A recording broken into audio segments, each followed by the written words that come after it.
بسم اللہ الرحمن الرحیم۔ السلام علیکم۔ اچھے لوگ سڑک کنارے لگی ہوئی روشنیوں کی مانند ہوتے ہیں جو فاصلے تو کم نہیں کرتے، البتہ راستے کو چلنے والوں کے لیے آسان ضرور بنا دیتے ہیں۔ ایسے مکار اور فسادی شخص سے ہمیشہ محتاط رہیں جو کسی کے پاس بھی بیٹھے اس سے غیر موجودہ شخص کی چغلی کرے اور اپنے آپ کو نیک ظاہر کرے۔ یاد رکھیں، سانپ کو ساری عمر بھی شہد چٹائیں تو بھی وہ زہر تھوکنا نہیں چھوڑتا۔ اسی طرح کچھ لوگوں پر چاہے کتنا ہی خلوص لوٹائیں، وہ ڈسنے سے باز نہیں آتے، کیونکہ فطرت نہیں بدلتی۔ اللہ تعالیٰ سے دعا ہے کہ وہ ہمیں ایسے لوگوں سے محفوظ رکھے اور اپنے نیک بندوں میں شامل کرے، نیکی کی ہدایت دے، نیک کام کرنے والا بنائے۔ اللہ تعالیٰ آپ کو اور آپ کے تمام اہل و عیال کو اپنے حفظ و امان میں رکھے اور آپ کی تمام نیک اور جائز حاجات کو پورا کرے، آمین۔ آج انشاءاللہ سورہ نور کی آیت نمبر 33، جس کی تفسیر پچھلے 2 ویڈیو سے چلی آ رہی ہے، آج انشاءاللہ اسی کا سلسلہ جہاں سے پچھلی دفعہ ٹوٹا تھا وہاں سے سٹارٹ کرتے ہیں۔ اعوذ باللہ من الشیطان الرجیم، بسم اللہ الرحمن الرحیم۔ حضور کے چچا حضرت عباس نے اپنی زندگی میں 70 غلاموں کو آزاد کیا۔ حکیم بن حزام نے 100، عبداللہ بن عمر نے 1000، ذوالکلاء حمیری نے 8000 اور عبد الرحمن بن عوف نے 30,000 کو رہائی بخشی۔ ایسے ہی واقعات دوسرے صحابہ کی زندگی میں بھی ملتے ہیں، جن میں حضرت ابوبکر اور حضرت عثمان کے نام بہت ممتاز ہیں۔ خدا کی رضا حاصل کرنے کا ایک عام شوق تھا، جس کی بدولت لوگ کثرت سے خود اپنے غلام بھی آزاد کرتے تھے اور دوسروں سے بھی غلام خرید کر آزاد کرتے چلے جاتے تھے۔ اس طرح جہاں تک سابق دور کے غلاموں کا تعلق ہے، وہ خلفائے راشدین کا زمانہ ختم ہونے سے پہلے ہی تقریباً سب کے سب رہا ہو چکے تھے۔ اب رہ گیا آئندہ کا مسئلہ۔ اس کے لیے اسلام نے غلامی کی اس شکل کو تو قطعی حرام اور قانوناً مسدود کر دیا کہ کسی آزاد آدمی کو پکڑ کر غلام بنایا اور بیچا اور خریدا جائے۔ البتہ جنگی قیدیوں کو صرف اس صورت میں غلام بنا کر رکھنے کی اجازت، یاد رہے حکم نہیں بلکہ اجازت، دی، جبکہ ان کی حکومت ہمارے جنگی قیدیوں سے ان کا تبادلہ کرنے پر راضی نہ ہو اور وہ خود بھی اپنا فدیہ ادا نہ کریں۔ پھر ان غلاموں کے لیے ایک طرف اس امر کا موقع کھلا رکھا گیا کہ وہ اپنے مالکوں سے مکاتبت کر کے رہائی حاصل کر لیں، اور دوسری طرف وہ تمام ہدایات ان کے حق میں موجود رہیں جو قدیم غلاموں کے بارے میں تھیں کہ نیکی کا کام سمجھ کر رضا الہی کے لیے انہیں آزاد کیا جائے، یا گناہوں کے کفارے میں ان کو آزادی بخش دی جائے، یا کوئی شخص اپنی زندگی تک اپنے غلام کو غلام رکھے اور بعد کے لیے وصیت کر دے کہ اس کے مرتے ہی وہ آزاد ہو جائے گا، جسے اسلامی فقہ کے اصطلاح میں تدبیر اور ایسے غلام کو مدبر کہتے ہیں۔ یا کوئی شخص اپنی لونڈی سے تمتع کرے اور اس کے ہاں اولاد ہو جائے، اس صورت میں مالک کے مرتے ہی وہ آپ سے آپ آزاد ہو جائے گی، خواہ مالک نے وصیت کی ہو یا نہ کی ہو۔ یہ حل ہے جو اسلام نے غلامی کے مسئلے کا کیا ہے۔ جاہل معترضین اس کو سمجھے بغیر اعتراضات جڑتے ہیں اور معذرت پیشہ حضرات اس کی معذرتیں پیش کرتے کرتے آخرکار اس امر واقعہ ہی کا انکار کر بیٹھتے ہیں کہ اسلام نے غلام کو کسی نہ کسی صورت میں باقی رکھا تھا۔ آیت میں لفظ ہے خود پاک دامن رہنا چاہتی ہوں۔ اس کا مطلب یہ نہیں ہے کہ اگر لونڈیاں خود پاک دامن نہ رہنا چاہتی ہوں تو ان کو کعبہ گری پر مجبور کیا جا سکتا ہے، بلکہ اس کا مطلب یہ ہے کہ اگر لونڈی خود اپنی مرضی سے بدکاری کی مرتکب ہو تو وہ اپنے جرم کی آپ ذمہ دار ہے، قانون اس کے جرم پر اسی کو پکڑے گا، لیکن اگر اس کا مالک جبر کر کے اس سے یہ پیشہ کرائے تو ذمہ داری مالک کی ہے اور وہی پکڑا جائے گا۔ اور ظاہر ہے کہ جبر کا سوال پیدا ہی اس وقت ہوتا ہے جب کہ کسی کو اس کی مرضی کے خلاف کسی کام پر مجبور کیا جائے۔ رہا دنیاوی فائدوں کی خاطر کا فکرہ، تو دراصل یہ ثبوت حکم کے لیے شرط اور قید کے طور پر استعمال نہیں ہوا ہے کہ اگر مالک اس کی کمائی نہ کھا رہا ہو تو لونڈی کو کعبہ گری پر مجبور کرنے میں وہ مجرم نہ ہو، بلکہ اس سے مقصود اس کمائی کو بھی حرمت کے حکم میں شامل کرنا ہے جو اس ناجائز جبر کے ذریعے حاصل کی گئی ہو۔ لیکن اس حکم کا پورا مقصد محض ان کے الفاظ اور سیاق و سباق سے سمجھ میں نہیں آ سکتا۔ اسے اچھی طرح سمجھنے کے لیے ضروری ہے کہ ان حالات کو بھی نگاہ میں رکھا جائے جن میں یہ نازل ہوا ہے۔ اس وقت عرب میں کعبہ گری کی دو صورتیں رائج تھیں، ایک خانگی کا پیشہ، دوسرے باقاعدہ چکلا۔ خانگی کا پیشہ کرنے والی زیادہ تر آزاد شدہ لونڈی ہوتی تھی جن کا کوئی سرپرست نہ ہوتا، یا ایسی آزاد عورتیں ہوتی تھیں جن کی پشت پناہی کرنے والا کوئی خاندان یا قبیلہ نہ ہوتا۔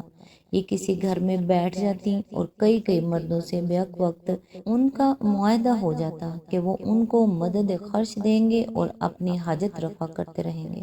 جب بچہ پیدا ہوتا تو عورت ان مردوں میں سے جس کے متعلق کہہ دیتی کہ یہ بچہ اس کا ہے، اسی کا بچہ وہ تسلیم کر لیا جاتا تھا۔ یہ گویا معاشرے میں ایک مسلم ادارہ تھا جسے اہل جاہلیت ایک قسم کا نکاح سمجھتے تھے۔ اسلام نے آ کر نکاح کے صرف اس معروف طریقے کو قانونی نکاح قرار دیا جس میں ایک عورت کا صرف ایک شوہر ہوتا ہے، اور اس طرح باقی تمام صورتیں زنا میں شمار ہو کر آپ سے آپ جرم ہو گئیں۔ ابو داؤد باب فی وجوب النکاح۔ دوسری صورت یعنی کھلی کعبہ گری تمام تر لونڈیوں کے ذریعے سے ہوتی تھی۔ اس کے دو طریقے تھے، ایک یہ کہ لوگ اپنی جوان لونڈیوں پر ایک بھری رقم عائد کر دیتے تھے کہ ہر مہینے اتنا کما کر ہمیں دیا کرو، اور وہ بیچاریاں بدکاری کرا کر یہ مطالبہ پورا کرتی تھیں۔ اس کے سوا نہ کسی دوسرے ذریعے سے وہ اتنا کما سکتی تھی، نہ مالک ہی یہ سمجھتے تھے کہ وہ کسی پاکیزہ کسب کے ذریعے سے یہ رقم لایا کرتی ہیں، اور نہ جوان لونڈیوں پر عام مزدوری کی شرح سے کئی گنی رقم عائد کرنے کی کوئی دوسری معقول وجہ ہی ہو سکتی تھی۔ دوسرا طریقہ یہ تھا کہ لوگ اپنی جوان اور خوبصورت لونڈیوں کو کوٹھوں پر بٹھا دیتے تھے اور ان کے دروازوں پر جھنڈے لگا دیتے تھے جنہیں دیکھ کر دور ہی سے معلوم ہو جاتا تھا کہ حاجت مند آدمی کہاں اپنی حاجت رفع کر سکتا ہے۔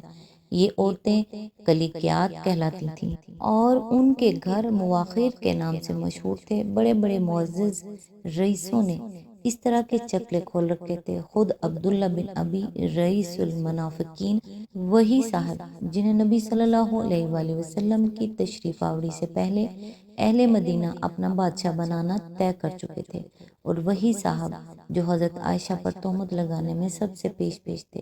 مدینے میں ان کا ایک باقاعدہ چکلا موجود تھا جس میں 6 خوبصورت لونڈیاں رکھی گئی تھیں۔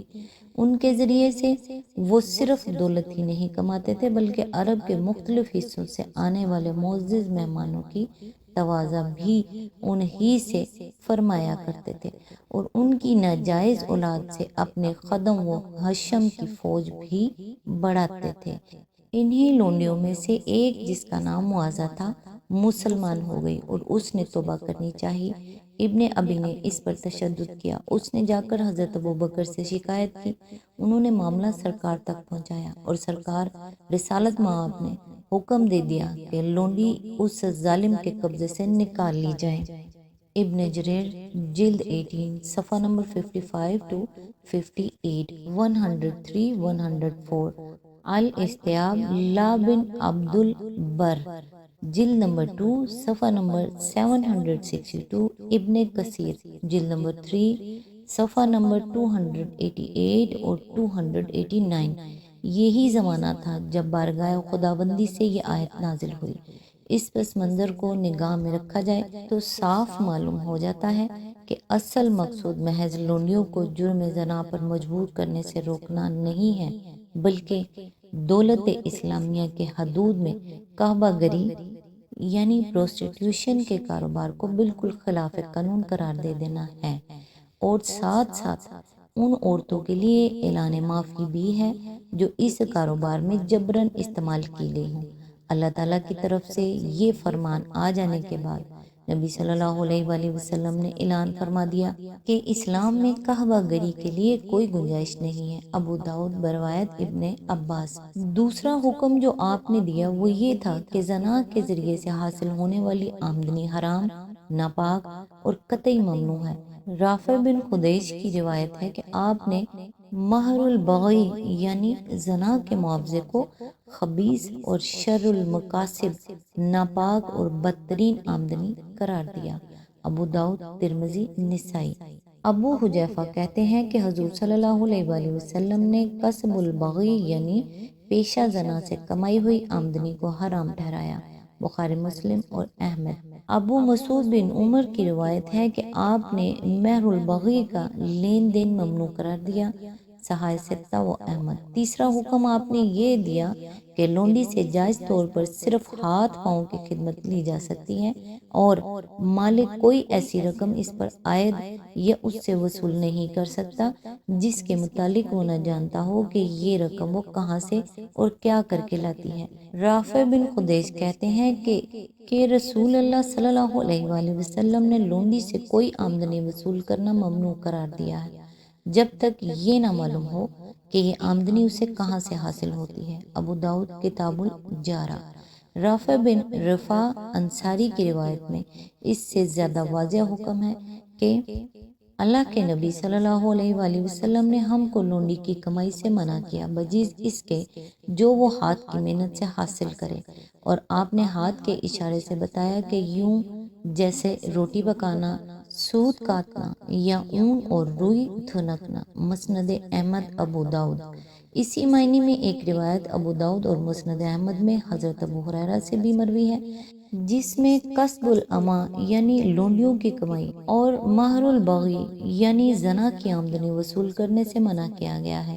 اس طرح نبی صلی اللہ علیہ وآلہ وسلم نے قرآن کی اس آیت کے منشا کے مطابق کعبہ گری کی ان تمام صورتوں کو مذہباً ناجائز اور قانوناً ممنوع قرار دے دیا جو اس وقت عرب میں رائج تھی، بلکہ اس سے بھی آگے بڑھ کر عبداللہ بن ابی کی لونڈی معاوضہ کے معاملے میں جو کچھ آپ نے فیصلہ فرمایا اس سے معلوم ہوتا ہے کہ جس لونڈی سے اس کا مالک جبراً پیشہ کرائے اس پر سے مالک کی ملکیت بھی ساقط ہو جاتی ہے۔ یہ امام زہری کی روایت ہے جسے ابن کثیر نے مسند عبد الرزاق کے حوالے سے نقل کیا ہے۔ اس آیت کا تعلق صرف اوپر کی آخری آیات ہی سے نہیں ہے بلکہ اس پورے سلسلہ بیان سے ہے جو آغاز سورت سے یہاں تک چلا رہا ہے۔ صاف صاف ہدایتیں دینے والی آیات سے مراد وہ آیت ہے جنہیں زنا اور قذف اور لعان کا قانون بیان کیا گیا ہے۔ بدکار مردوں اور عورتوں سے اہل ایمان کو شادی بیاہ کے معاملے میں مقاطع کرنے کی ہدایت فرمائی گئی ہے۔ شریف لوگوں پر بے بنیاد تہمتیں لگانے اور معاشرے میں فحش کی اشاعت کرنے سے روکا گیا ہے۔ مردوں اور عورتوں کو غض بصر اور حفظ فروج کی تاکید کی گئی ہے۔ عورتوں کے لیے پردے کے حدود قائم کیے گئے ہیں۔ شادی کے قابل لوگوں کے مجرد بیٹھے رہنے کو ناپسند کیا گیا ہے۔ غلاموں کی آزادی کے لیے کتابت کی صورت تجویز کی گئی ہے اور معاشرے کو کعبہ گری کی لعنت سے پاک کرنے کا حکم دیا گیا ہے۔ ان ارشادات کے بعد فرمایا جا رہا ہے کہ خدا سے ڈر کر سیدھے راہ اختیار کر لینے والوں کو جس طرح تعلیم دی جاتی ہے وہ تو ہم نے دے دی ہے۔ اب اگر تم اس تعلیم کے خلاف چلو گے تو اس کے صاف معنی یہ ہیں کہ تم ان قوموں کا سا انجام دیکھنا چاہتے ہو جن کی عبرتناک مثالیں خود اسی قرآن میں ہم تمہارے سامنے پیش کر چکے ہیں۔ غالباً ایک حکم نامے کے اختتام پر اس سے زیادہ سخت تنبیہ کے الفاظ اور کوئی نہیں ہو سکتے، مگر آفرین ہے اس قوم پر جو ماشاءاللہ مومن بھی ہو اور اس حکم نامے کی تلاوت بھی کرے اور پھر ایسی سخت تنبیہ کے باوجود اس حکم نامے کی خلاف ورزی بھی کرتی رہے۔ آج تک کے لیے بس اتنا ہی۔ نیکسٹ انشاءاللہ آیت نمبر 34 سے سٹارٹ کریں گے۔ تب تک کے لیے دعاؤں میں یاد رکھیے گا۔ اللہ حافظ۔